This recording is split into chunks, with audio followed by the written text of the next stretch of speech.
Hello everyone, কেমন আছো তোমরা সবাই? আমি তো খুব ভালো আছি। আর আজকে আবার নিয়ে চলেছে একটা সিম্পল বেঙ্গলি লাঞ্চ থালির রেসিপি।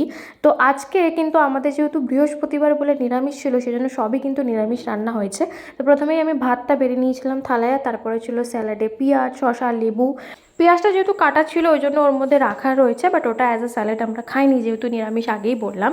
তো এরপরে কিন্তু ছিল হচ্ছে নিরামিষ এঁচোড়ের তরকারি, যেটা ঘি দিয়ে মা মেনলি করেছিল। আর তারপরে ছিল হচ্ছে আম দিয়ে টক ডাল। তো গরমকালে কিন্তু এই দুটো জিনিস আমাদের মেন রান্না হয়। আশা করছি তোমরাও সেরকমই খাওয়া দাওয়া করো আমাদের যেরকম হয়। আর এরপরে আজকে মেন ইনগ্রিডিয়েন্ট ছিল হচ্ছে এই জিনিসটা, যেটা ছিল সর্ষে পটল।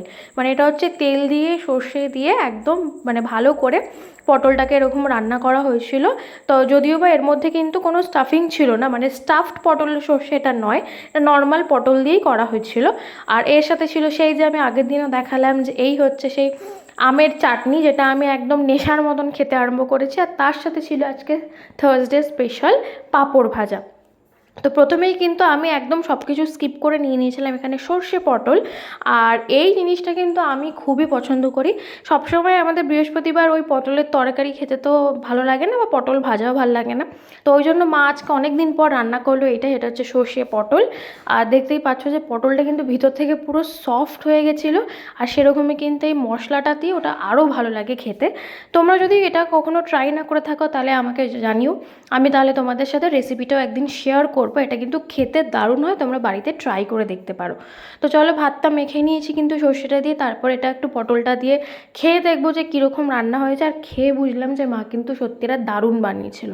সর্ষে পটলটা এতটাই ভালো হয়েছিল যে আমি বেশিরভাগ ভাতটাই এটা দিয়ে খেয়ে নিয়েছিলাম। আর তারপরে বাকিগুলো কীভাবে খাবো সেই কারণে আমি সব একসাথে নিয়ে নিয়েছিলাম। ডাল দিয়ে ভাত মেখে এখানে এঁচোড়ের তরকারি নিয়েছি, একটু পটল রেখেছি, সঙ্গে একটু চাটনি নিয়েছিলাম, একটু পাঁপড় নিয়েছিলাম।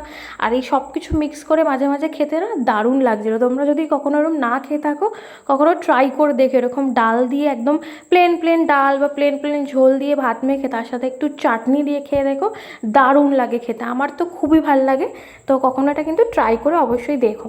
এই সিম্পল লাঞ্চ থালি রেসিপিটা যদি তোমাদের ভালো লেগে থাকে তাহলে কিন্তু লাইক শেয়ার কমেন্ট করে দিও। আর চ্যানেলটাকে প্লিজ প্লিজ একটু সাবস্ক্রাইব করে দিও, তোমাদের সাপোর্টের কিন্তু এখন আমার খুবই দরকার। তো চলো, টাটা।